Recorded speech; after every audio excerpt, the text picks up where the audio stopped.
Estimados, bem-vindos a mais uma webinar series de DSM. Hoy vamos a hablar acerca de la ganadería lechera de precisión con el doctor Luis Gustavo Ribeiro Pereira, que es investigador de Embrapa Brasil y hace su PhD en la Universidad de Wisconsin por ahora. Antes yo quería hacer la presentación de la DSM y de algunas herramientas que tenemos para el monitoreo de tecnologías nutricionales. Hablando de DSM, es una empresa que se surgió en el inicio del siglo XX en Holanda, y por eso el nombre, ¿no? DSM, Dutch States Mines, o sea, minas estatales del estado de Holanda, que se empezó con minería de carbón. Y hoy es una empresa relacionada con el desarrollo de vidas más brillantes, de bienestar social, de una producción más eficiente y de mayor salud a la gente. Es una de las empresas más involucradas con el desarrollo de nuevas tecnologías e innovación. Cuando hablamos de DSM, Dutch State Mines, hacemos algunos cambios en este nombre, ¿no?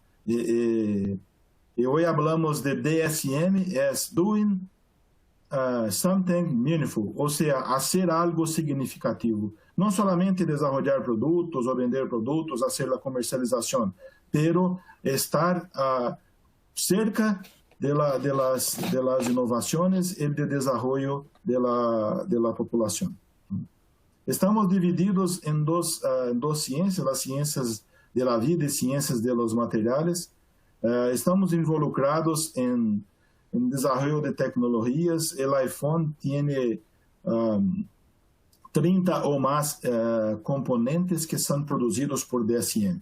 Entonces, es una empresa que está relacionada con jaquetas, coletes a prueba de balas, con productos que tienen mucha resistencia y poco peso, con suplementos nutricionales, con desarrollo de soluciones con seguridad para niños y para el desarrollo de la nutrición animal, que es nuestro negocio. En términos de nutrición animal, combinamos ciencia, innovación y experiencia industrial para satisfazer la demanda de los productores de carne o de leche, de las diferentes especies, y de la producción de alimentos mejores y más sostenibles. Entonces, no es solamente el desarrollo de una solución, pero el impacto de esta solución para la mejor ganancia de plata del ganadero, por la mejor producción de un alimento con más seguridad, de incluir un nuevo alimento de un nuevo mercado para la nutrición humana y animal.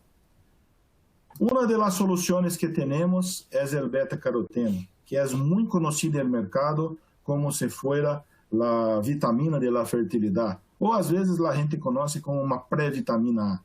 Pero el beta-caroteno es básicamente la vitamina de la fertilidad.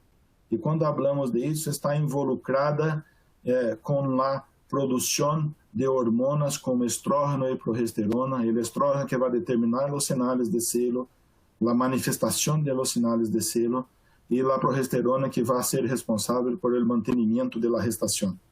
Entonces, es una vitamina que es producida en el folículo y que la vaca y la naturaleza come beta-caroteno y no come vitamina A. Entonces, para tener altos niveles de producción de esas hormonas de reproducción, necesitamos que la vaca coma beta-caroteno, porque el organismo tiene un feedback de control de vitamina A. No podemos lograr altos niveles de vitamina A en el folículo solamente con la vitamina A, pero sí con el beta-caroteno. Está relacionado también con la remoción de los radicales libres, es un antioxidante muy eficiente. Y aquí hablamos de una investigación hecha por Madureira que se mostró que cuando las vacas presentan un alto nivel de beta-caroteno en el sangre, essas vacas tienen un mejor mantenimiento de la gestación. Este es el resumen del trabajo que se muestra claramente eso, una disminución de la pérdida de preñez si los niveles de beta-caroteno están más altos en el sangre. Pero ¿cómo vamos a medir eso? ¿Cómo vamos a determinar eso?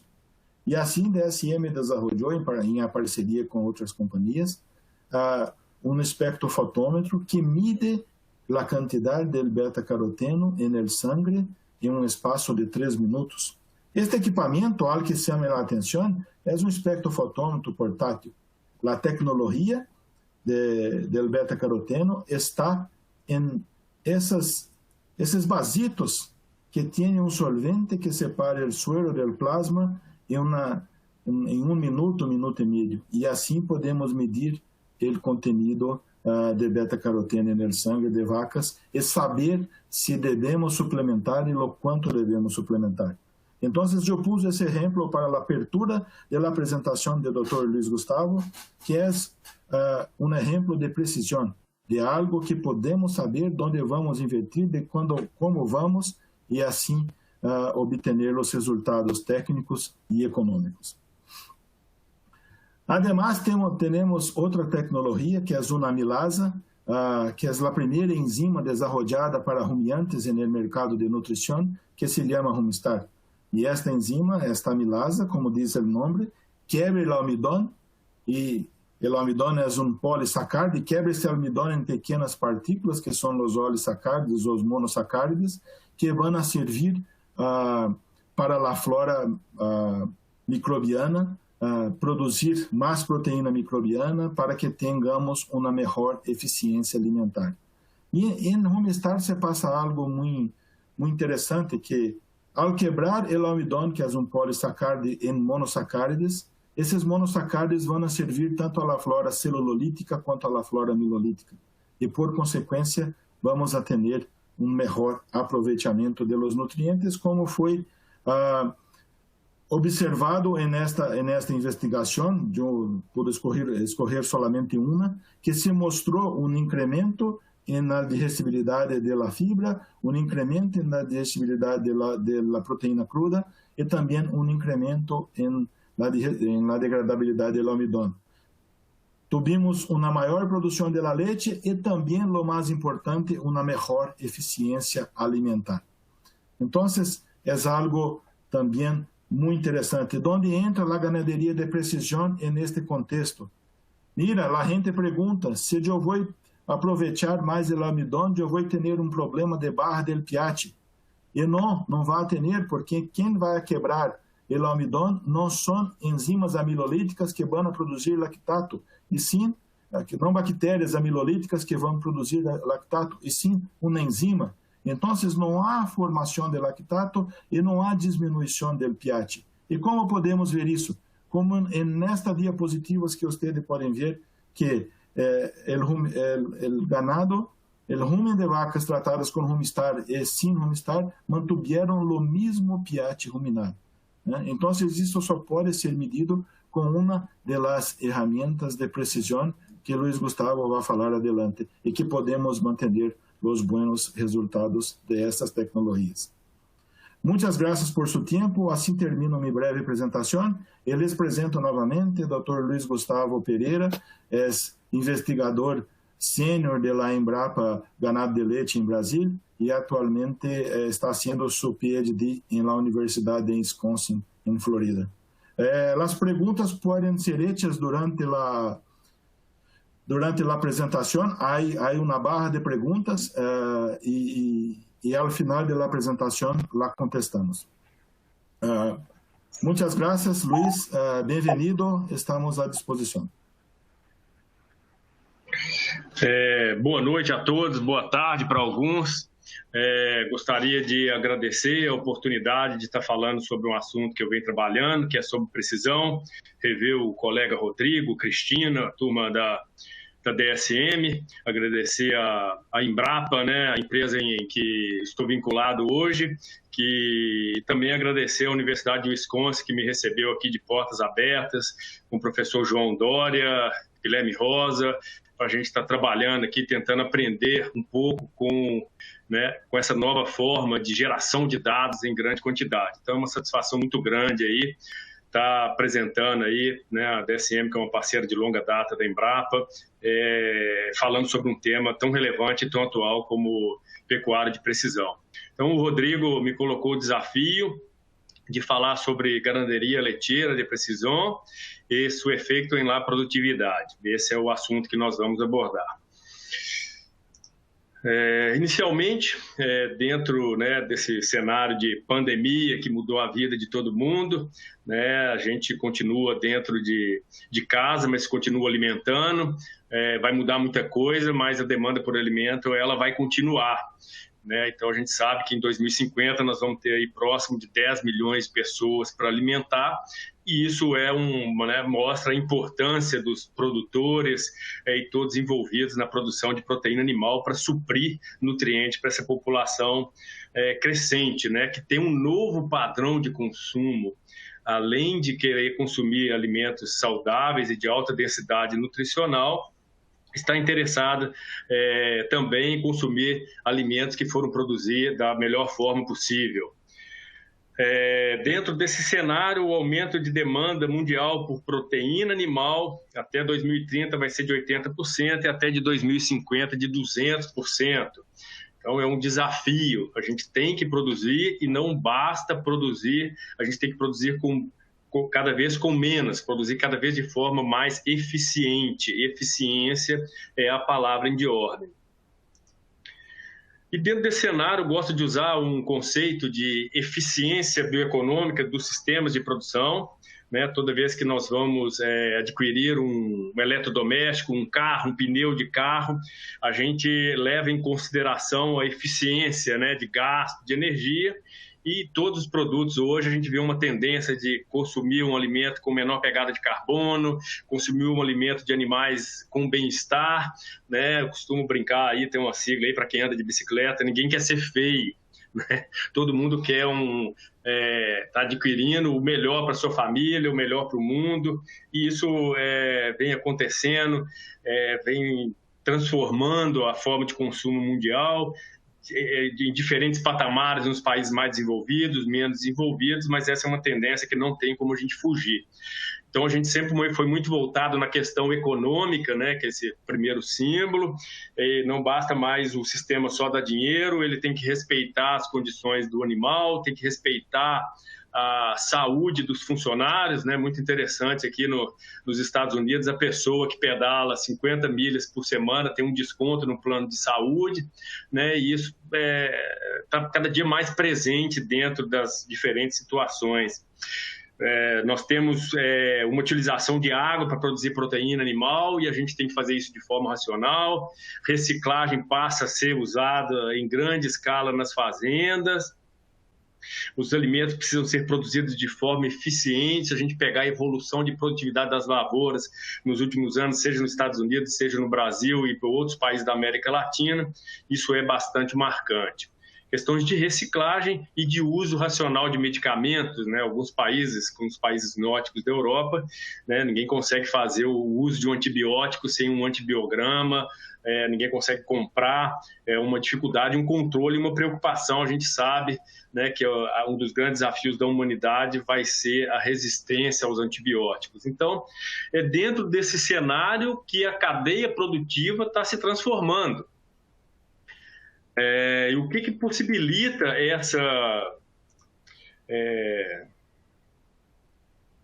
evolução?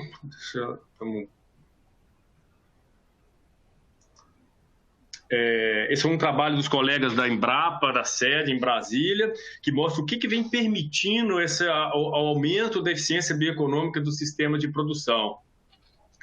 O grande aporte de tecnologias é responsável por quase 70% de aumento de eficiência, né, e 10% de áreas de expansão e 22% de aumento da área de trabalho. Então, esse é o cenário. A gente evolui e melhora a eficiência com a adoção de tecnologias. Então, essas tecnologias são grandes catalisadores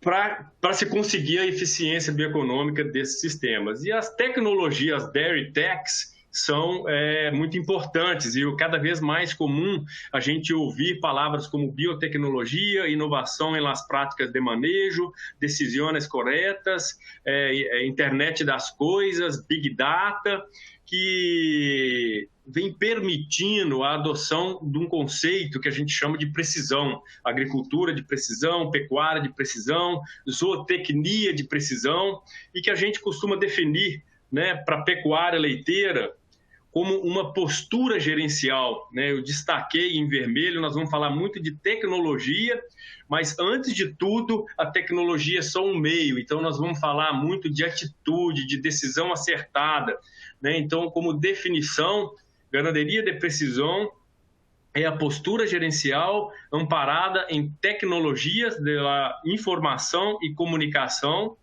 que permite a melhoria do controle da fonte de variabilidade, é outra palavra-chave, e essa variabilidade que existe nos sistemas de produção são relacionados à variabilidade animal, espacial e temporal.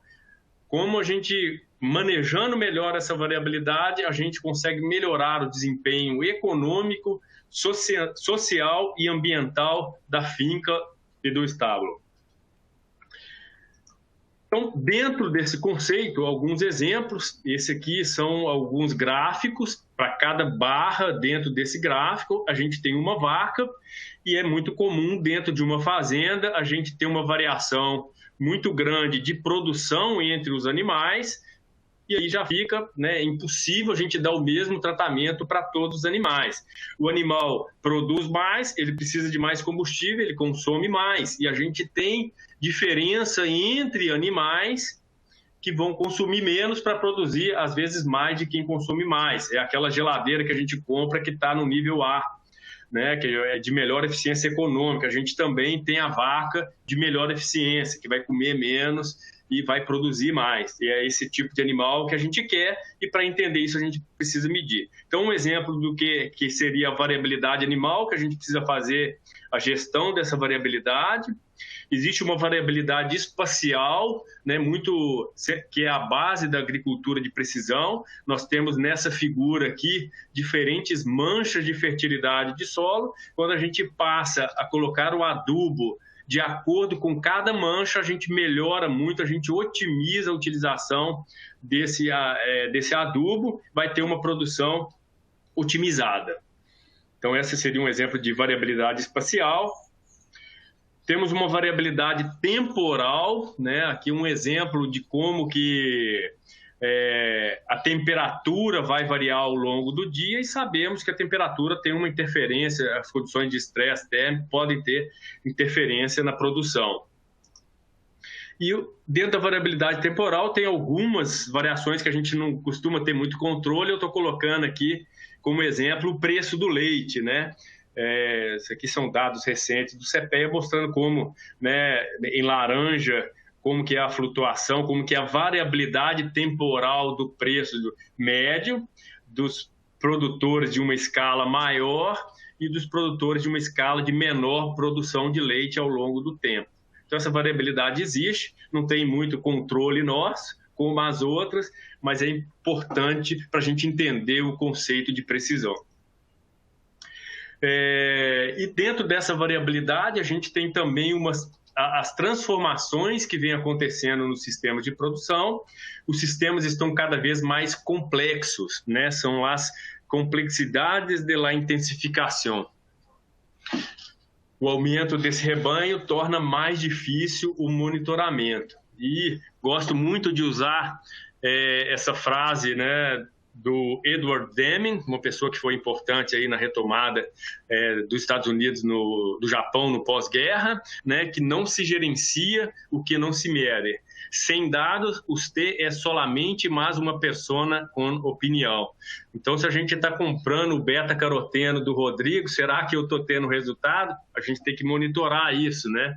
E a gente vai monitorar isso, principalmente se a gente está tendo o retorno econômico e indiretamente por uma tecnologia que permite, em tempo real, monitorar a concentração sanguínea daquele metabólito específico. Então, é um bom exemplo. Então, como princípio, a gente precisa saber que existe variabilidade e que a gente precisa gerenciar, e que para gerenciar a gente tem muitas opções tecnológicas hoje. O primeiro passo para fazer esse monitoramento é a identificação do animal, e nesse slide os senhores podem observar as mais diversas formas de se monitorar, desde um brinco com identificação visual, tatuagem feita nos animais, bolos ruminal, implantes de microchip não usados ainda, né, em animais de produção, tags, né, que amplamente utilizado no sistema de produção, seja para gado de corte e para gado de leite, e alguns leitores automáticos. Aí, esse processo está cada vez mais automático, permitindo o rastreamento dos animais. E também a gente vai falar um pouco mais à frente de novas possibilidades que a visão computacional, com identificação com base em imagens de câmeras normais e de 3D, tem permitido fazer o reconhecimento animal também, e isso deve estar disponível no futuro breve para os produtores. Então, o primeiro passo para fazer esse monitoramento, que é importante para a gente conseguir ter um manejo de precisão, é identificação. O segundo passo é o que iremos monitorar. E aqui essa vaca, né, a gente pegou como base o tanto de variáveis possíveis de serem medidas, né, desde variáveis de temperatura corporal, score corporal, ruminação, mastite, pH, produção e composição do leite, a mobilidade, a posição do animal, o comportamento do animal, frequência cardíaca e até mesmo a quantidade de metano que a vaca está produzindo. Então, são essas as possibilidades, e cada vez mais a gente tem opções para mensurar no sistema de produção. E vamos falar, né, que para que esse conceito de tecnologia possa ser empregado, eu estou sempre falando de tecnologias. E talvez a mais emblemática das tecnologias em las fincas leiteiras são as ordenhas robóticas, que são cada vez mais utilizadas. Então, a ordenha robótica tem permitido a automação do processo. Então, esse vídeo mostra um robô atuando, o que tem mudado a forma. A pecuária leiteira, ela geralmente está atrelada a uma necessidade de trabalho árduo de domingo a domingo, independente se tem uma partida de futebol, se tem missa na igreja, o produtor tem que ter esforço para ordenhar, e a ordenha robótica ela vem mudando um pouco esse cenário. Hoje, na Europa, aproximadamente 50% de novas ordenhas vendidas são robóticas. Então, é uma primeira tecnologia. Nos próximos slides eu vou mostrar uma sequência das tecnologias que estão disponíveis, e na pecuária leiteira seria uma primeira opção. E por que ela vem sendo utilizada? De uma forma geral, ela aumenta a produção, comparando com o sistema adotado antes e depois da adoção, em 12% da produção, reduz em média 18% a demanda de mão de obra, melhora o bem-estar das vacas e melhora o bem-estar do ganadeiro, do produtor. E temos feito algumas pesquisas pela Embrapa e que estamos conhecendo sobre a adoção de tecnologias de ordenha robótica nos países latinos. Então, a gente já tem bastante dados coletados no Brasil. Gostaria aqui de agradecer as 3 empresas que estão comercializando esses produtos no Brasil, né, a Delaval, o Rafael Garcia, atualmente o Tolói, tem nos dado suporte para a gente entender como que essa tecnologia está sendo ajudada no Brasil, por parte da Delaval, por parte da Lélia Valquíria, né, que hoje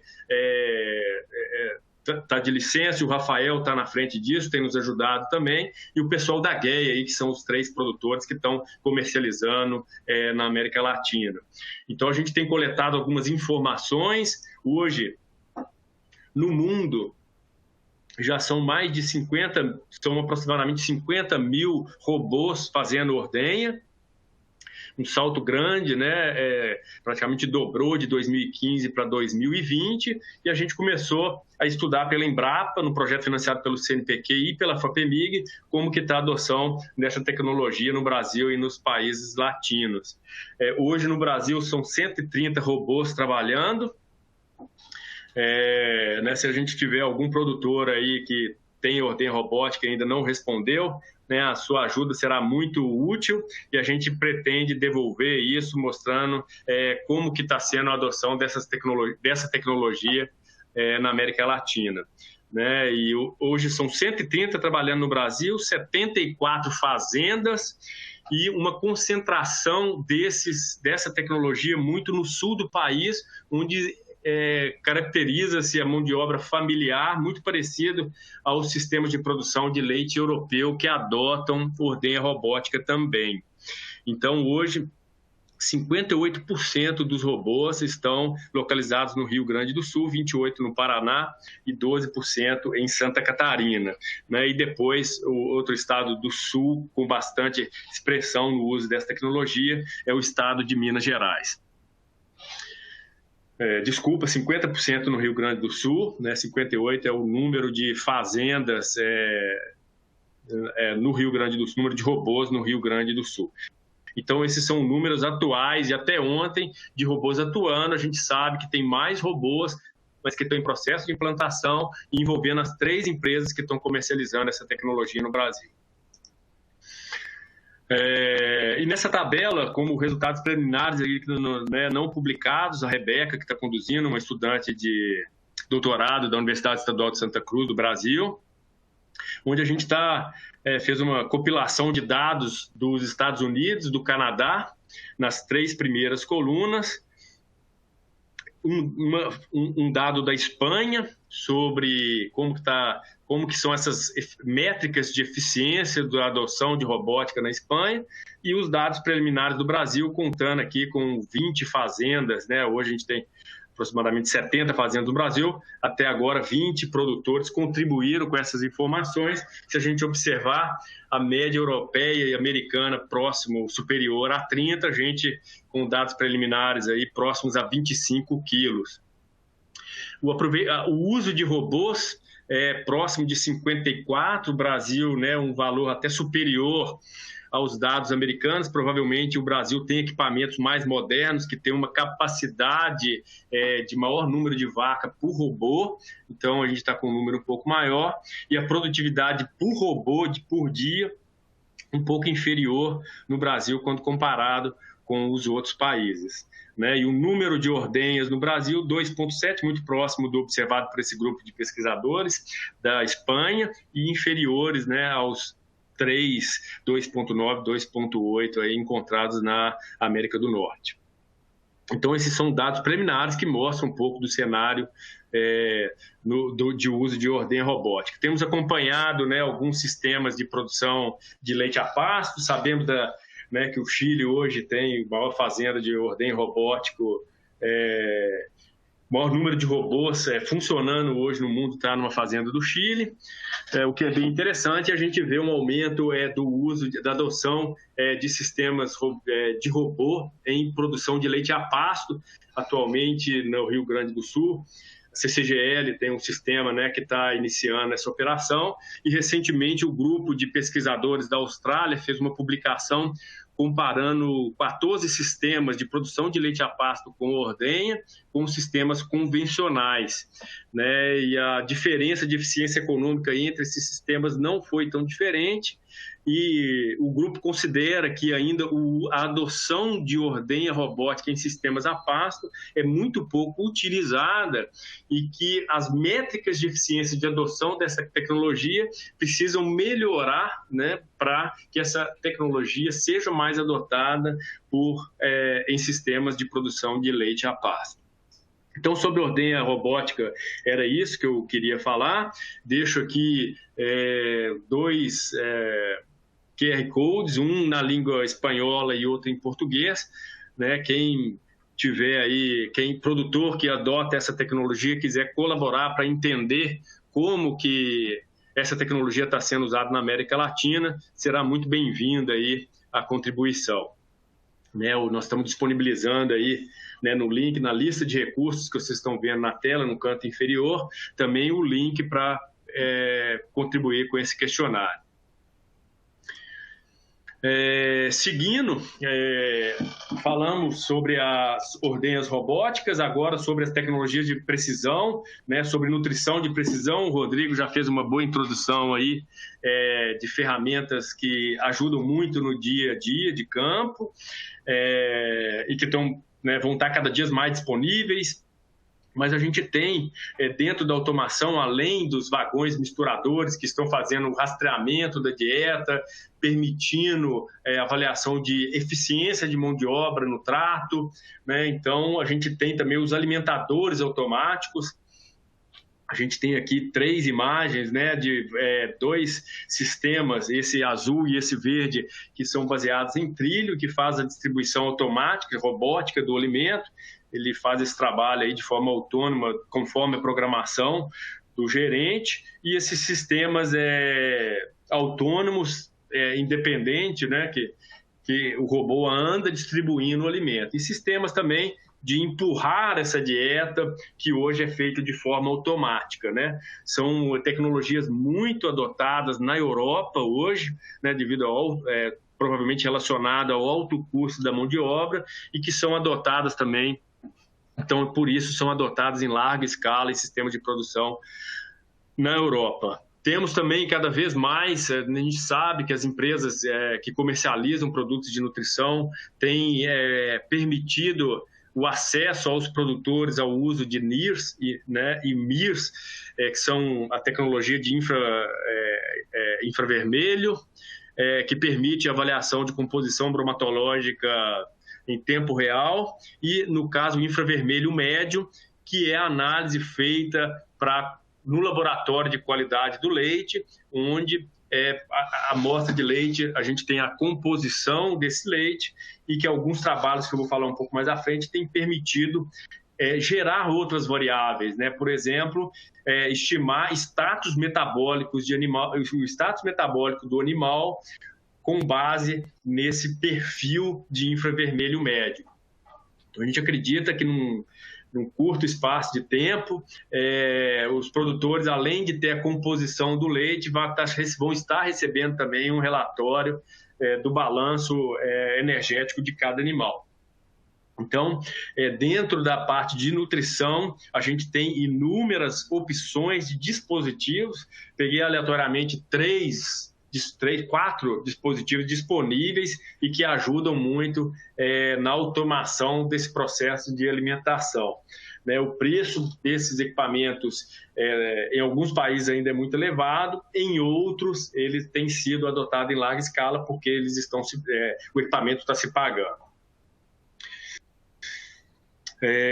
Dando sequência, as opções são vastas. Passamos agora para o que a gente chama de os dispositivos vestíveis, né, fazendo uma analogia com os nossos relógios inteligentes ou smartwatches, né, cada vez mais sendo utilizados. Então, a gente tem, a vaca não usa o relógio inteligente, mas ela usa colar, pedômetro, brinco, que gera uma série de informações.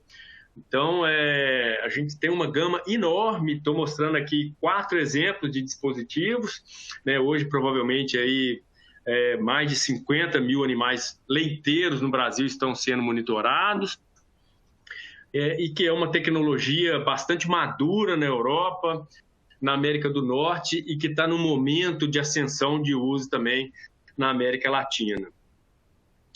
E quando a gente fala desses sensores, né, eu gosto de lembrar, esse é um slide que eu uso desde que eu comecei a trabalhar com tecnologia de precisão na pecuária, provavelmente de 2013, 2014, em que a gente mostrava essa figura de um celular com 14 sensores, né? Hoje esse valor já passou de 30 e a gente já está aí nos 2 líderes de mercado, aí na versão S20 e na versão 11 dos 2 líderes de mercado, e a gente não sabe o que vai ser o futuro aí, né? Estamos aí o iPhone, como é que vai ser o iPhone 20, né? E o Galaxy S20, que já existe, o S40 no futuro, aí uma uma mensagem aí do que isso pode ser transformado, que a gente não sabe o que isso vai ser, né? Mas a evolução é muito rápida, hoje a tecnologia evolui muito rápido e o preço está cada vez mais acessível. Nesse quadro dá para ter uma ideia, né, da demanda de tecnologias vestíveis, né? Acredita-se que em 2020 vão ser comercializados 110 milhões de relógios inteligentes, smartwatches, e por 164 milhões de pulseiras, né? E o volume de uso entre 2016 também aqui, basicamente, as pessoas interessadas nesses dispositivos para avaliação de saúde, né? Ninguém quer ser feio, todo mundo quer ter, né, no bom sentido aí da palavra, quer ter saúde, quer comer um alimento bom, quer ter uma fazenda eficiente. Então, essas tecnologias, teoricamente, elas funcionam para isso. Então, esse é um exemplo de uma tela para quem usa um relógio inteligente. Ele está monitorando nossa frequência cardíaca o tempo inteiro. 60, né, eu printei aqui do meu celular, a frequência média aqui de cardíaca mínima de 57, de 141, de 88 mil passos num dia. Já posso ser considerado uma pessoa né, que não é sedentário, um patamar próximo aí de 7.500 por dia, já leva isso, a quantidade de calorias, hora de sono, qualidade de sono, então todas essas informações. E se a gente for pensar, isso não está muito longe dos sistemas pecuários, né? A vaca hoje ela tem aí uma gama aí de equipamentos que podem ser utilizados. Mais uma vez, peguei aleatoriamente aí colares, brincos, dispositivos intravaginais, pedômetros, que estão disponíveis no mercado, aí o nome e cada função de cada um desses dispositivos. E eu mostrei a tela de um celular de um dispositivo humano e agora um de vaca, né? Então, é bem parecido, a gente tem um dashboard inicial que a gente tem uma visão geral de quantos animais estão com problema de saúde. Então, nessa fazenda aqui, nenhum animal com problema de saúde, quantas vacas estão no cio e o valor médio de ruminação.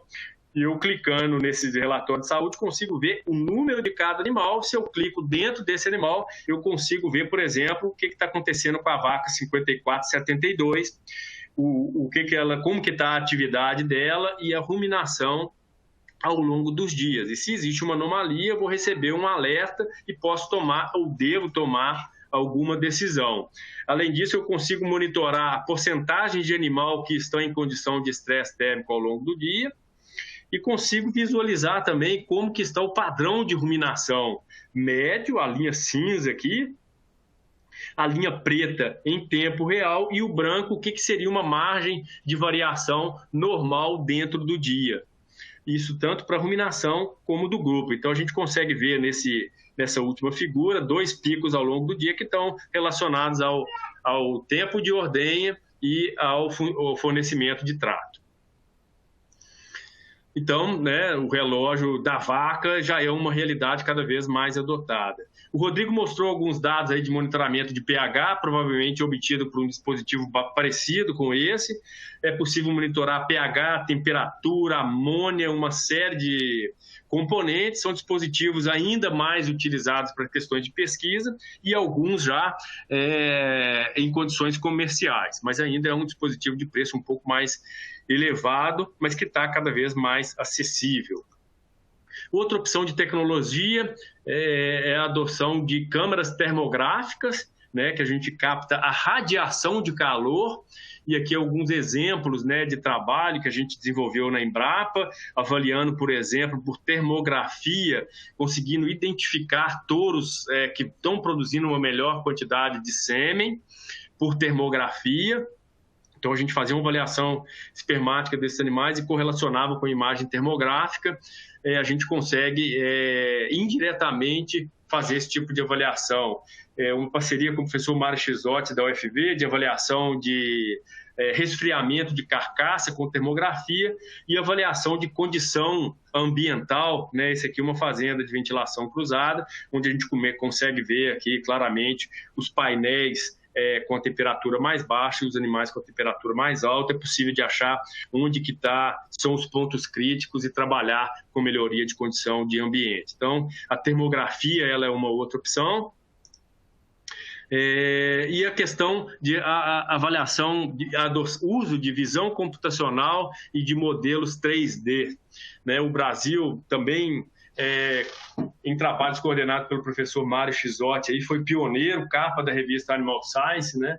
Como um dos primeiros trabalhos aí, mostrando a possibilidade de uso de imagens 3D para avaliação de score de condição corporal, evolução de ganho de peso e daí por diante. Então, são possibilidades bem interessantes aí, né? Trabalho aqui com o professor João Dória, né, que tem liderado o trabalho nessas áreas. A possibilidade, igual eu disse anteriormente, a gente usa brinco hoje, mas o brinco pode se perder. O professor João Dória, aí, com o Rafael Thiago Bresolin, tem mostrado a possibilidade de fazer um reconhecimento facial, o reconhecimento do animal, e aí, o acompanhamento do desenvolvimento desse animal usando imagem 3D. Né? Também gostaria de chamar a atenção aqui para os trabalhos do colega João Henrique Viana, do Senargem, da Embrapa, em Brasília, que vem fazendo trabalhos inovadores nesse sentido também, de avaliar características morfológicas e relacioná-las com questões de reprodução.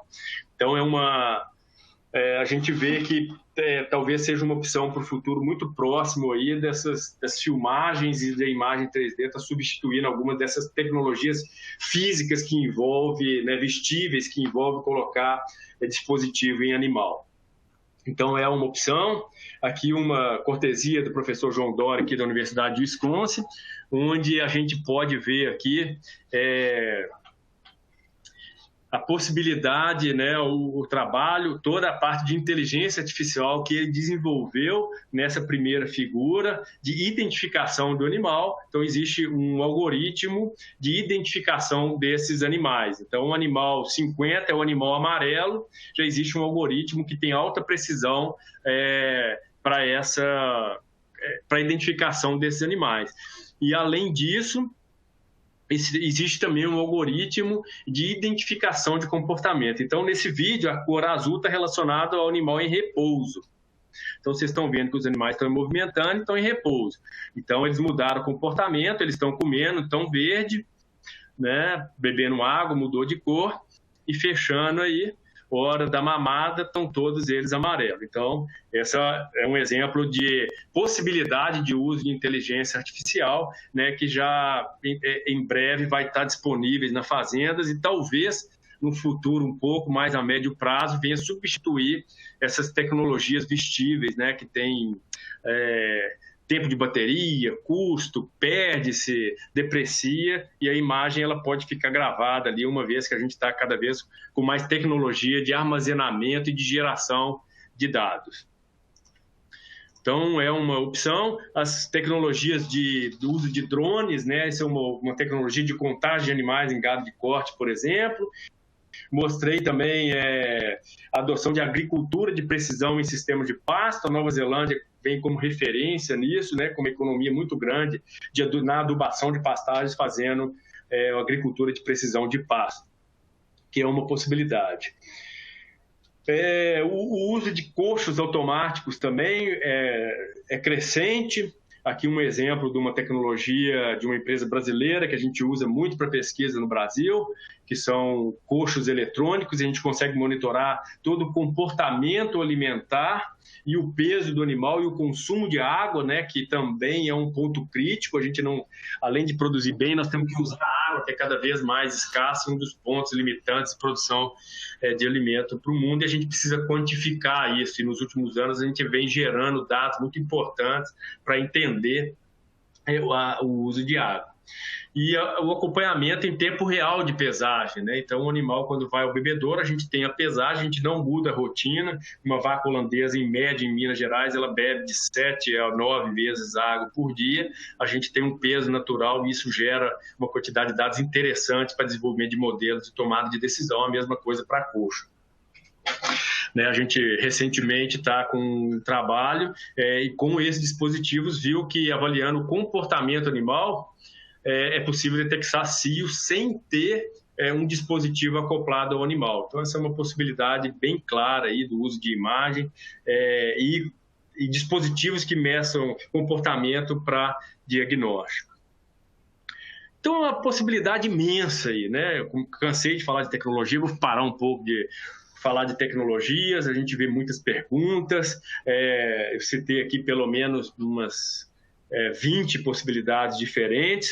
Para quem tiver mais interesse, eu gosto muito desse projeto da Comunidade Europeia, que reúne as principais instituições de pesquisa que têm trabalhado com precisão, que é o projeto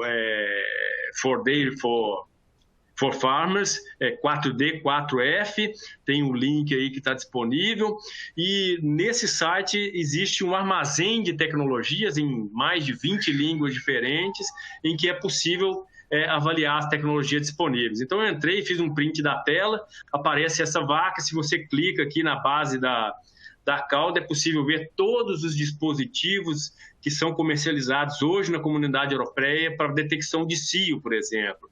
Então, eu cliquei naquela bolinha, aparece essa tela e pode fazer... você tem acesso a todas as empresas e os dispositivos disponíveis. Sumarizando esses dados, para você ter uma ideia, está nesse slide aqui o link desse armazém de tecnologias. Hoje são 28 tecnologias para detecção de estro, 7 para predição de parto, 8 para determinar tempo de alimentação e ruminação, 5 de pH ruminal, 35 de alimentação, 24 de alimentadores automáticos de bezerro, 17 sensores diferentes para detecção de mastite, 6 equipamentos online na ordenha para análise de qualidade do leite, né, já usado em países da Comunidade Europeia, mais usados nos Estados Unidos e na Europa, em que a vaca é ordenhada, além de ter produção diária, já tem uma produção individual dos componentes do leite. 4 dispositivos para avaliação da posição da vaca indoor, dentro de galpões, 7 de posicionamento outdoor, 9 para caprinos e 7 para dispositivo de parto.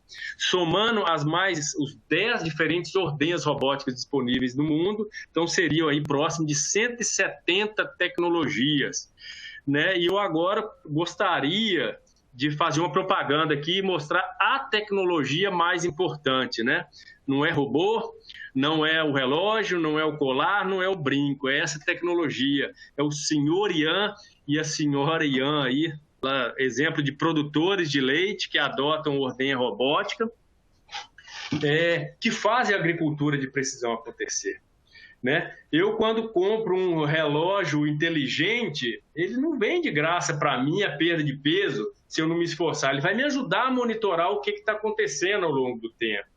Né? Quando eu compro um vagão misturador, eu não vou aumentar a proteína da dieta. Então, a gente tem que tomar cuidado. E o produtor gosta muito de lenda, gosta muito do capim que vai salvar. Né? Um capim-elefante novo, ele não vai ter menos fibra, ele pode produzir mais, mas ele tem que ser bem utilizado. Então, lembre-se, se vocês comprarem só o kit que vai avaliar a beta-caroteno, não vai aumentar o beta-caroteno se você não formular bem a dieta. Né? Então, esse é um ponto-chave. Não adianta a tecnologia, ela é o meio e não o fim. Se eu quero ter uma vida saudável e eu uso um monitoramento de um relógio inteligente, ele pode me ajudar, mas ele não vai me garantir a saúde se eu não me esforçar. Então, a tecnologia de precisão é essa, é a decisão. E graças a Deus, a gente tem uma gama de acessórios que podem ajudar. E como eu mencionei, são inúmeros. E quando a gente vai comprar, a gente tem que ter cuidado, né? A gente tem essa curva aqui, é o que acontece com as tecnologias, né? Lança um carro novo, todo mundo vai comprar, com a tecnologia não é muito diferente. Então, geralmente a tecnologia ela é lançada, ela é disparada, ela passa por um momento crescente, chega no pico, no momento de queda, esclarecimento e produtividade. Então, as tecnologias de precisão, elas seguem também esse princípio e elas têm variabilidade entre os países. Por exemplo, detector de cio, ordenha robótica já está no estado de produtividade na Europa. enquanto está ainda numa crescente de uso em alguns países da América Latina.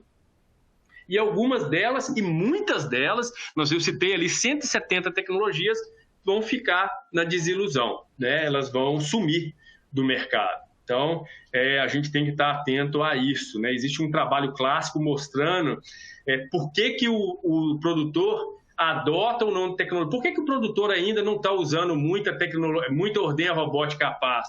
Porque ainda não existe consistência de vantagem em cima disso, mas com o tempo isso vai existir e vai estimular o uso de tecnologias. Por que o produtor europeu está usando muito dispositivo de identificação de cio e não está usando o avaliador automático de condição corporal? Porque já existe muita consistência de produtor pagando a tecnologia usando de forma adequada. Então, esse é um ponto-chave. É muito simples aqui, a gente pode fazer uma analogia quando tem um lançamento num carro novo de uma marca X. Então, a gente pode estar entrando numa roubada ou num momento muito bom. Então, a gente sempre vai ter aquele carro que tem um valor comercial, que já está na fase produtiva, e aquele que está no momento incerto. E existe trabalhos de pesquisa na Europa mostrando que o produtor é sábio e ele gosta, geralmente, investe no que está dando retorno. E eu usei o exemplo da ordenha robótica capaz, porque ela não é tão adotada hoje em dia. E estamos querendo entender também como é que essas tecnologias estão sendo utilizadas e qual que é a percepção do produtor no Brasil. E temos essa outra pesquisa, ela está em português e também em espanhol, só escanear esse QR Code que está aí na tela, está disponibilizado aí no link da palestra também, na lista de recursos. Qual que é a percepção do produtor quanto à adoção de tecnologias?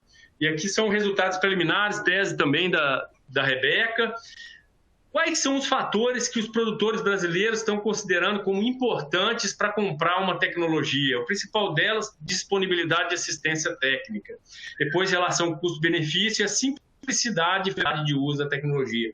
Muito parecido com o que o americano leva em consideração para comprar uma tecnologia. A diferença é que o americano, ele escuta muito, ele toma muito decisão com dado em pesquisa. E o produtor brasileiro parece estar mais preocupado se ele vai ter assistência técnica. Essa é uma questão muito importante no Brasil, mais do que no Brasil. E qual que é a razão para o produtor não estar adotando? A principal delas é não ter certeza sobre o retorno de investimento, o que condiz, o que bate direitinho com as pesquisas realizadas na Europa e nos Estados Unidos. O produtor prefere investir em outras fazendas, a gente ainda tem muita fazenda que precisa fazer muito beabá para chegar ainda no uso de tecnologias mais avançadas. Então, tem muito produtor que prefere investir em outros e muitos produtores ainda desconhecem os benefícios que essas tecnologias podem trazer. Então, a gente está seguindo, fazendo essa pesquisa e querendo entender. E dentro dessa pesquisa também nós perguntamos qual que é o problema que você gostaria de solucionar com as tecnologias disponíveis.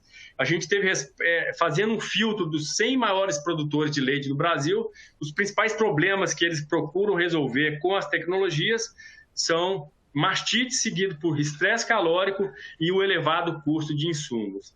Fazendo uma avaliação geral, englobando todos os produtores, o problema principal continua sendo mastite, mas aí entra a tristeza parasitária e o carrapato nos top 3 como problemas levantados pelos produtores. Então, de acordo com determinada produtividade de produtor, a percepção vai mudando também. Então, as opções de tecnologias, elas são infinitas. A mais importante é a postura gerencial e não a tecnologia. Lembre, a tecnologia é meio e não fim, e não adianta nada, é muito fácil gerar dados, mas esses dados têm que servir para alguma coisa. Então, a gente tem muita tecnologia, mas a gente precisa de solucionar o problema. O que a gente quer da tecnologia? Por que o produtor começa a usar a tecnologia? É quando ela está permitindo tomada de decisão. Quando a vaca passa a mandar um Twitter para mim falando, quero mais fibra, preciso de beta-caroteno, senão não vai ter reprodução, preciso de quebrar esse amido melhor. Então, aí sim a tecnologia ela passa a ser adotada.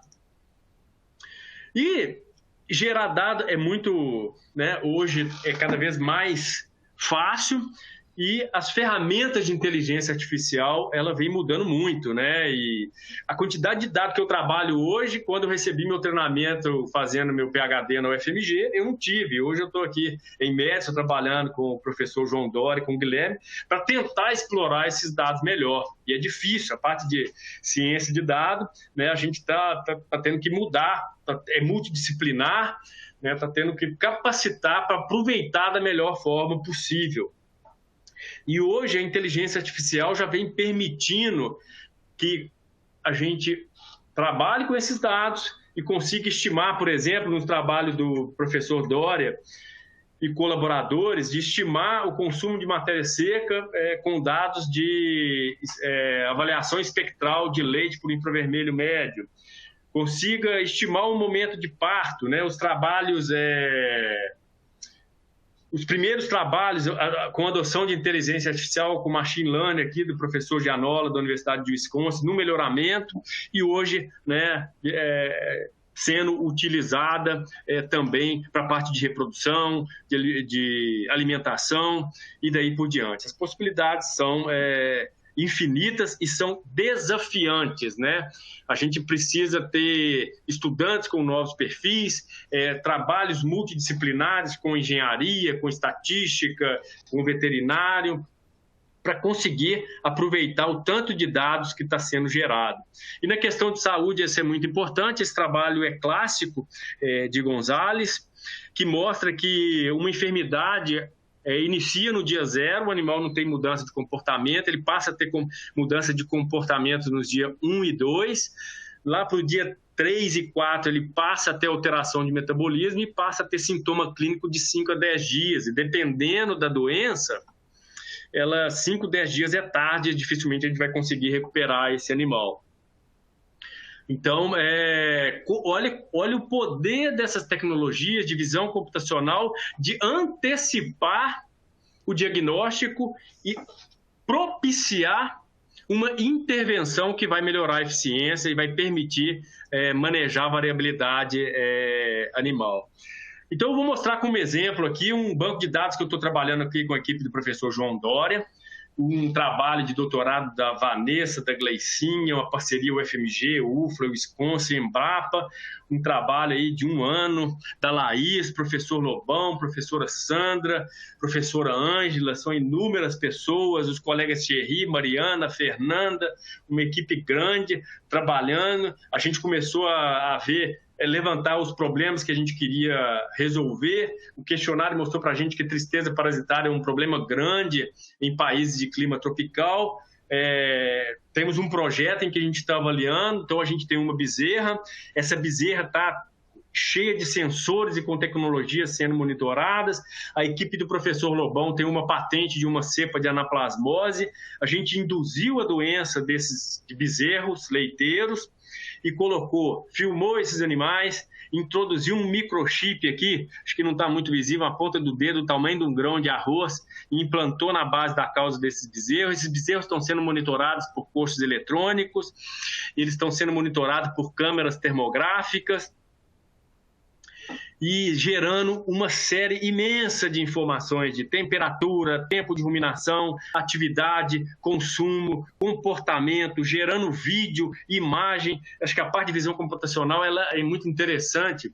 Uma filmagem ela pode ficar gravada e eu posso recuperar um vídeo de 10 anos atrás e talvez gerar um fenótipo que ficou congelado no tempo. Olha as possibilidades, como é que são infinitas, e estão monitorando também a localização desses animais. Então, esses dados precisam, né? É uma figura simplória, parece simples, mas só quem está dentro desse processo sabe o quanto que é difícil, né? Tem muita gente que está falando que está fazendo ciência de dados e não está. É complexo, precisa de processamento, e esse processamento precisa gerar alertas para o produtor, para o fazendeiro, que vai acionar o veterinário, o zootecnista, o técnico, ele passa a ter acesso e ele precisa tomar intervenção para essa tecnologia funcionar.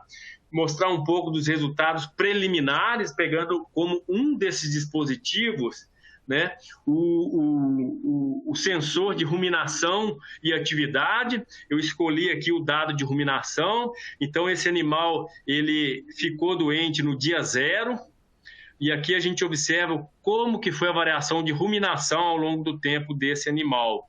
Então, 20 dias, o animal foi inoculado com 30 dias antes, até os 20 menos 8 dias antes da doença, um padrão de ruminação normal desse animal, próximo de 500, 600 minutos por dia, bezerros por volta aí de 120, 150 dias, né? O período crítico de tristeza acontece pós-desmama, a gente trabalhou com um animal no pós-desmama, e olha o que aconteceu com induzimos a doença, trabalhamos com 34 animais, e conseguimos, com 2 dias de antecedência de um padrão de volume globular que dificilmente o produtor observa, ou seja, a gente vai conseguir aí 3, 4 dias antes da percepção clínica, isso quando a percepção clínica é boa na fazenda, conseguir, a gente está com um algoritmo com acurácia, sensibilidade e especificidade superior a 75%, para 4 dias antes gerar um alerta para que a gente possa ter uma intervenção. Esse aqui é um exemplo, são dados preliminares que a gente está trabalhando, né, uma parte de processamento de dados aí do Bresolim, para geração desses dados muito grande da Vanessa, de como que isso pode ajudar na tomada de decisão acertada dentro da fazenda. Então, essa intervenção, a gente espera que ela permita um tratamento precoce e preciso, que diminua a morbidade e que aumente o lucro. Se isso for possível, a adoção da tecnologia ela vai ser natural, com maturidade ao longo do tempo. Estou dando exemplo de um sensor, são inúmeros que a gente está avaliando e vários grupos de pesquisas também. Outros exemplos, a gente tem trabalhado há 7 anos com esse tipo de dispositivos, né? O que acontece, alguns exemplos aqui, um animal que teve problema de casco, ele teve o diagnóstico no dia 15 de maio, como que estava o consumo dele antes em relação ao pós-tratamento, e como que a claudicação afetou o consumo, como que esse problema de casco afetou a produção de leite. Olha só, o animal retomou a produção, o consumo, mas a produção de leite não foi a mesma. Isso acontece a mesma coisa com o período de transição. Então, outro exemplo aqui de dado, como é que está sendo gerado. Aí a parte de ciência de dados é trabalhar para desenvolver os algoritmos para tomada de decisão e intervenção precoce, intervenção mais acertada e precisa. Né? Outro exemplo aqui, um animal que teve torção de abomaso, o que aconteceu com o consumo e o tempo de coxo, o que aconteceu com o peso desse animal, o consumo de água, né? Caiu aqui, o consumo caiu e o peso desse animal em menos de uma semana caiu mais de 150 quilos, né, como que uma intervenção prévia poderia ajudar na recuperação desse animal, e aqui, após a intervenção, como é que esse animal retomou o consumo e o tempo de coxo e bebedouro. Esses dispositivos vêm permitindo também a gente avaliar o desenvolvimento ponderal desses animais. Então, esse é um projeto que a gente, avaliando bezerros, coordenado aí pela Fernanda Mariana e a professora Sandra da FMG, em que a gente consegue saber o dia exato em que o animal vai atingir o peso para inseminação. Então, as vacas aqui estão no conforto, quando elas vão beber água, elas geram dados de pesagem. Então, cada bolinha dessa no gráfico é uma pesagem. Então, a gente tem um modelo que prediz quando que esse animal vai atingir o peso de cruzamento. E aí a gente tem, né, a possibilidade de fazer um planejamento. Aí estou usando esse aplicativo aí que o Rodrigo falou que usou muito aí não sei quando, né, para fazer o acasalamento aí na hora e escolher o animal adequado aí para o momento certo. Né? Já estamos chegando para o fim aqui, Rodrigo, e vou fechar aqui mostrando um exemplo e a importância, né? A gente está ouvindo cada dia mais falar de câmbios climáticos, os desafios de produção de clima tropical. Temos aqui uma vaca lá na Embrapa, embaixo de ventilador e aspersão, ofegando, mandando alerta para mim o dia inteiro, falando, liga o ventilador aí porque a coisa tá feia, né? E hoje, com uma estação meteorológica dentro do galpão, que hoje está acessível também, a gente consegue observar, né, que nesse experimento, uma vaca, então a gente tem aqui 2 dias que eu peguei por acaso, o tempo que essa vaca passa por estresse elevado, 11 horas por dia, daria 16 horas de estresse elevado a moderado por dia, né, vaca girolando, né, que teoricamente é mais resistente a estresse hídrico. Desculpa, estresse por calor. Então, a gente consegue não mais ter uma avaliação do índice de temperatura e umidade, mas da dinâmica de métricas de conforto térmico ao longo do dia. E isso permite decisões acertadas no momento acertado, né? Só quando a gente estiver precisando. Quando estiver frio, automaticamente a gente não vai usar, melhorando a eficiência. Isso é precisão. Né? E tem aqui essa referência em que a gente avaliou. Eu lembro quando comecei a trabalhar na Embrapa Gado de Leite, que vaca girolanda é um monstro, resistente aos trópicos, não precisa de sombra, não precisa beber água só na hora de ordenha. E a gente vem vendo que ninguém quer ser feio, todo mundo gosta de produzir de forma eficiente. Vaca girolando gosta de melhorar a condição, né? Tanto é que o pessoal que está migrando aí para compost barn, quando a vaca girolando, já ouvi produtor falando, doutor, quando a vaca acostuma com sombra, ela não quer mais ficar no sol, não. Né? E a gente fez uma avaliação e induziu o estresse em vaca seca, que é pouco exigente, e em vaca girolanda em câmara climática. Então, a gente induziu animal em câmara climática, pôs alta umidade e alta temperatura ao longo do dia, e nesse gráfico aqui a gente observa em preto os animais numa condição de conforto, em ventilador e aspersão, e animais de desconforto térmico com alta umidade e alta temperatura. O tempo de ruminação caiu de 520 minutos por dia para 400 minutos, o que seria aí 25%, esses animais, vaca seca e vaca girolanda. E essa redução, logicamente, ela está atrelada ao consumo, mas a ruminação por alimento ingerido, ela também segue essa tendência, próximo de 25%, 30%. E se a gente fizer uma comparação com os dados clássicos do De Vries, do Canadá, que mostram que para cada 10 minutos a mais de ruminação, a gente tem um acréscimo de 200 gramas de quilo de leite por dia, né? A gente tem uma redução aí de 120 minutos com base nesses dados de vaca girolanda, seca, mais resistente, né? A gente teria aí um incremento de 2,4 quilos de leite por dia, o que para 100 vacas é um aumento de 240 quilos. Mas isso precisa ser avaliado em vaca, porque certamente esses valores vão ser maiores, mesmo sendo para vaca girolanda seca. Tá? Então, a gente precisa quebrar alguns paradigmas e as tecnologias nos permitem isso. Mas a tecnologia é o homem que pode fazer a diferença. E fechando, eu gosto de fazer uma pergunta aqui. Existe um ditado popular usado no Brasil: será que pau que bate em Chico, bate em Francisco? O Rodrigo fez uma tradução aí, não sei se o pessoal da língua espanhola vai entender, que Chico é o apelido de Francisco, né? Seriam 2 pessoas, então será que o mesmo bastão bate em Chico e bate em Francisco? E a gente fez um processo com o Cláudio Paiva, da Embrapa Gado de Leite, em que a gente tinha 2 ordenhadores na Embrapa, e a gente fez um treinamento com e sem a adoção de tecnologia, com o uso de sensores de ordenha e de remoção automática de ordenha. Rapidamente eu gostaria de mostrar essa tabela.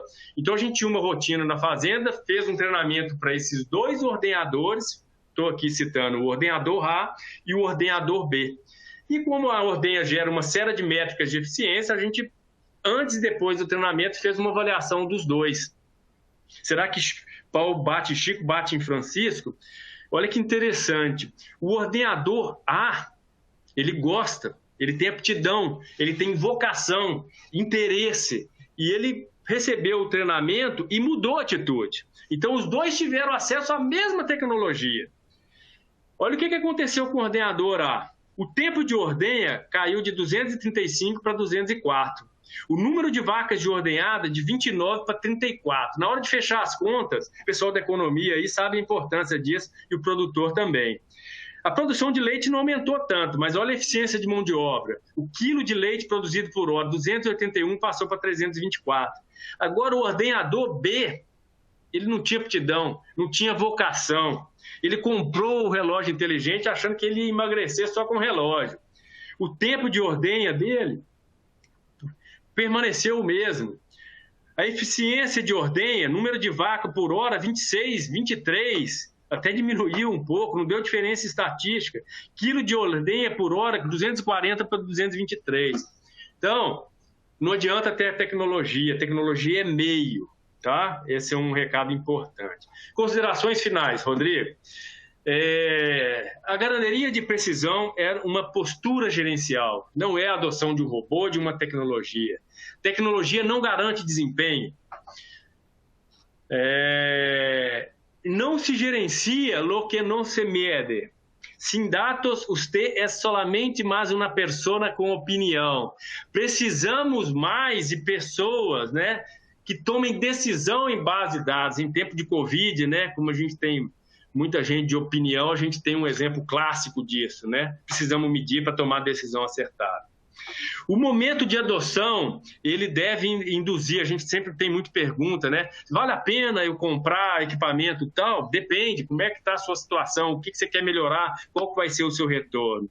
Então, o momento de adoção da tecnologia, ela deve levar em consideração madurez, sentido comum, custo-benefício e pós-venda. Isso na América Latina é uma diferença muito grande. O latino, de uma forma geral, ele é artista no pré-venda, vende ordenha de última geração para produtor que ainda não sabe fazer bem a ordenha e depois some. Né? De uma forma geral, a gente sabe da competência das empresas excelentes que a gente tem no país, mas isso é muito comum e é uma reclamação que a gente está observando no questionário, não é uma percepção minha. Pós-venda, muito ruim, e pré-venda, milagroso. Então, tomar cuidado com as lendas, precisamos quebrar alguns paradigmas. Pau que bate em Frisco e bate em Francisco, o Rodrigo fez essa tradução aí, Paulo que bate em Paco, bate em Francisco, né? É necessário ter atitude, capacitação e profissionalismo. A tecnologia pode funcionar numa fazenda e pode funcionar não funcionar em outra. Pode funcionar para um funcionário e não em outra. A gente tem que gerenciar isso. A pecuária de precisão não vai cambiar, não vai mudar as pessoas, mas vai ajudar a tomada de decisão acertada. Ela não vai mudar as pessoas nem as vacas, pero pode melhorar o bem-estar de los animais e personas. Então, essas são as minhas considerações finais. Agradeço aí a atenção dos senhores. Gracias, Luis, por la presentación. Solo para aclarar que Paco en Brasil, el diminutivo de Francisco es Chico, ¿no? Y el diminutivo de Francisco en español es Paco, por eso que Palo que bate en Paco, bate en Francisco. Chico às vezes significa niño, significa los pequeños, ¿no? Muchas gracias, Luis, por la excelente presentación, una cantidad enorme de datos y de informaciones muy, muy interesantes, ¿no? Y tenemos aquí algunas preguntas. Eu creio que a primeira pergunta de Sérgio Madrigal é que, para ser exitoso em la implementação de estas novas tecnologias, vai ser necessário ter personal capacitado para su uso eficiente em las lecherias. Como lograr este cambio? Poço, Rodrigo, por favor, repete para mim a pergunta, né? O Sérgio pergunta se para poner a ganaderia de precisão, que trabalhos necessita ser com o personal, ¿no? Com a gente que trabalha em la... Que sugere você?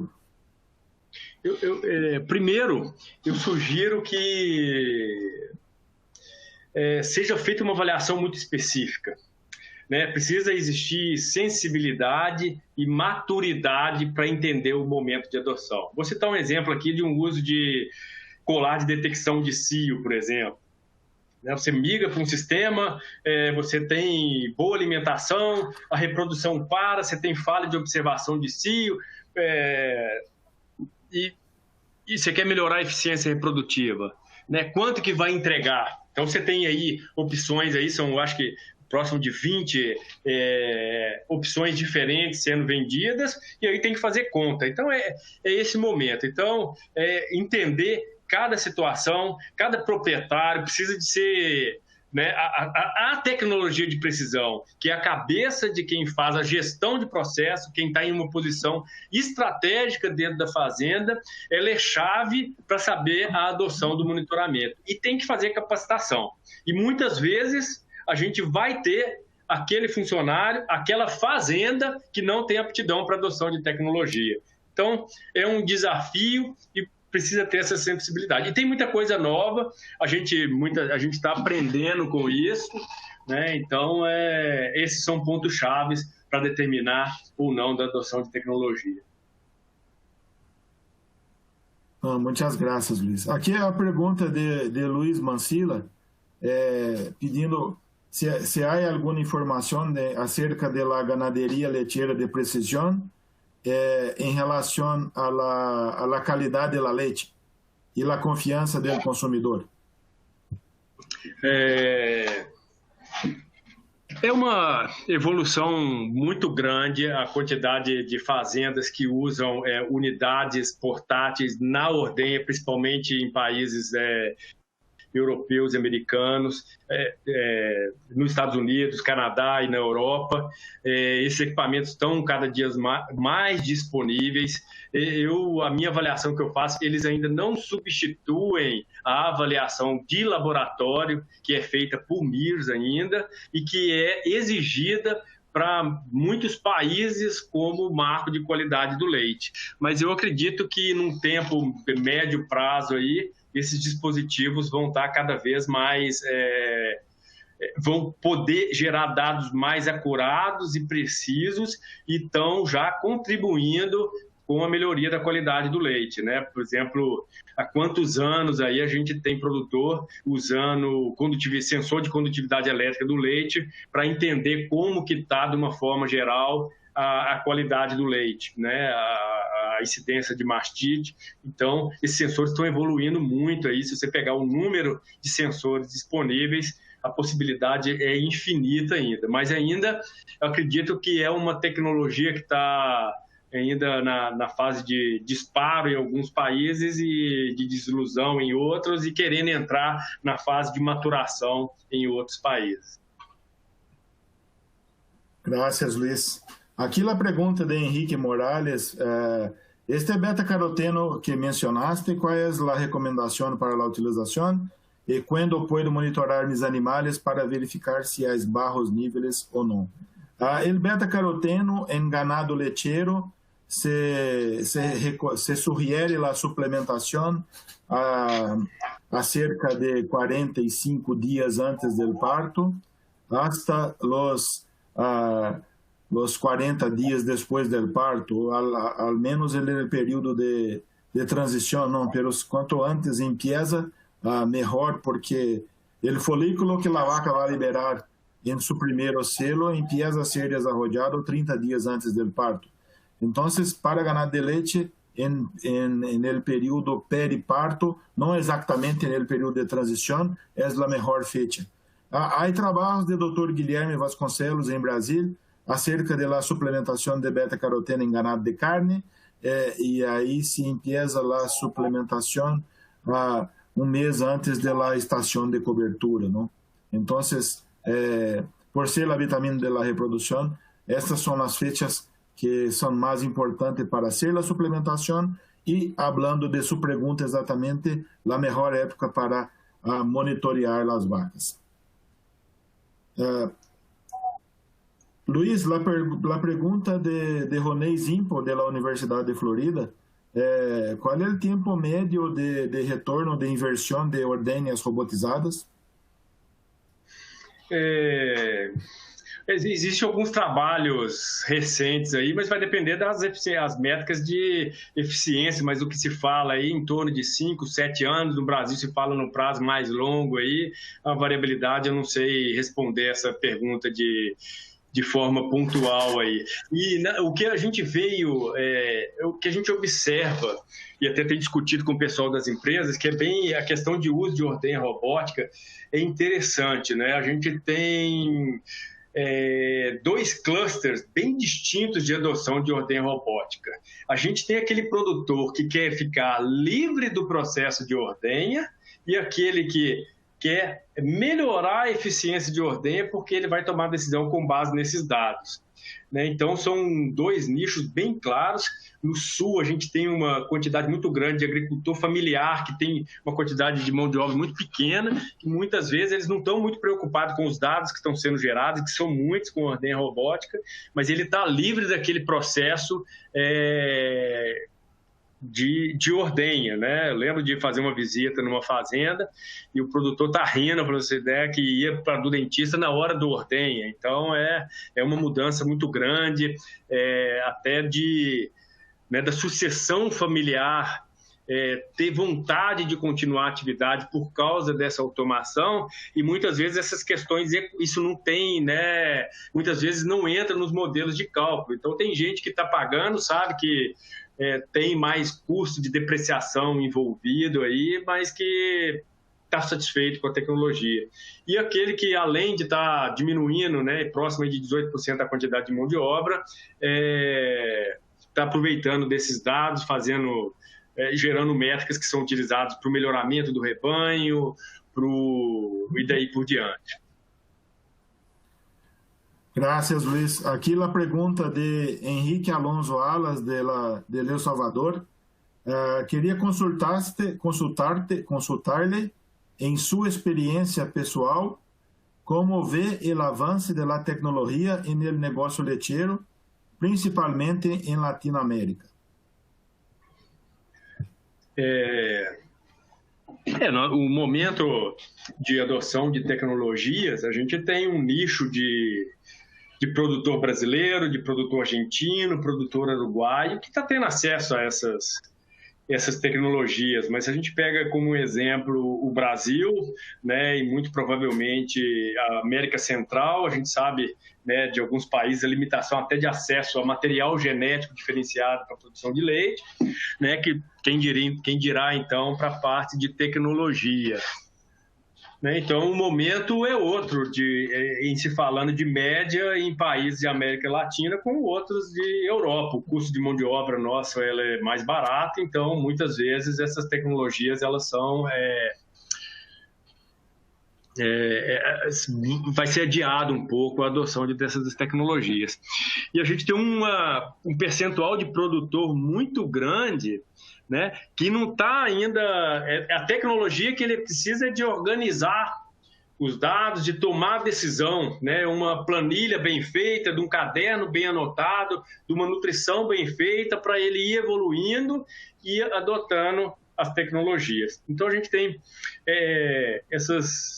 esse cenário um pouco diferente, né, na produção de leite. No Brasil, a gente tem aí próximo de 15% dos produtores produzindo 80% do leite, e a adoção é crescente, principalmente nesse. Enquanto isso, os 75% de produção ainda precisa de um acesso à assistência técnica e um pouco diferente, principalmente em países da América Central. A gente sabe que esse é um cenário bem particular também. Então, a visão que eu faço é essa. E a gente ainda tem um fator, Rodrigo, que eu acho que é interessante, né, respondendo o colega de El Salvador, que alguns países a gente tem dificuldade de acesso. O preço de uma automotriz para entrar no Brasil, para a gente ter produto brasileiro, ele é muito alto, então muitas vezes inviabiliza. Então a gente tem um fator econômico de taxação de alguns países, e isso é muito claro no Brasil, limita. A gente tem essas tecnologias, fazendo um comparativo com outros países, que acaba sendo um fator limitante de adoção de tecnologia. Mas a partir do momento, esse dado recente, publicado no Daily Science dos produtores australianos, mostra que a tecnologia ela tem que fazer diferente para ter adoção. E isso vem acontecendo naturalmente aí. Graças, Luiz. Eu creio que a próxima pergunta é tanto para você quanto para mim, não?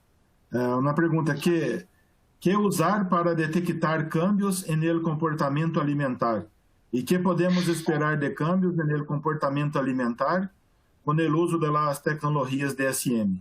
Aqui, basicamente, com a inclusão de crina e a inclusão de Homestar, mas principalmente de crina, se nota incremento em la rumiação, se nota uma melhor atividade do rumen, pero nós só podemos ver isso quando o estábulo ou a finca lecheira trabalha tem ferramentas de monitoreio, né? Como podemos ver, este dado que mostrei na introdução é dado de Chile, e a fazenda tem o monitoreio do ambiente ruminal del pH del ambiente ruminal por uso de bolos, não? Como complementa esta pergunta, Luiz? E se tratando das tecnologias hoje, né, com o uso de um brinco, um colar, um pedômetro, com a tecnologia de sensor que avalia movimentação, é possível já alguns dispositivos, tempo de alimentação, tempo de ruminação, então já é uma realidade e é possível, né? E os sistemas hoje eles são bem amigáveis, né, para a prática. É possível bem claramente ver os horários, e a gente, quando começa a trabalhar com tecnologia, sabe direitinho o dia que atrasou o trato, o dia que mudou o lote de silagem, o dia que a batida de milho foi trocada, o farelo de soja que estava com 47% pulou para 52% de proteína. Isso tudo muda essas variáveis que são disponibilizado nos aplicativos e nos softwares, e com a maturidade do uso da tecnologia a gente consegue perceber isso, né?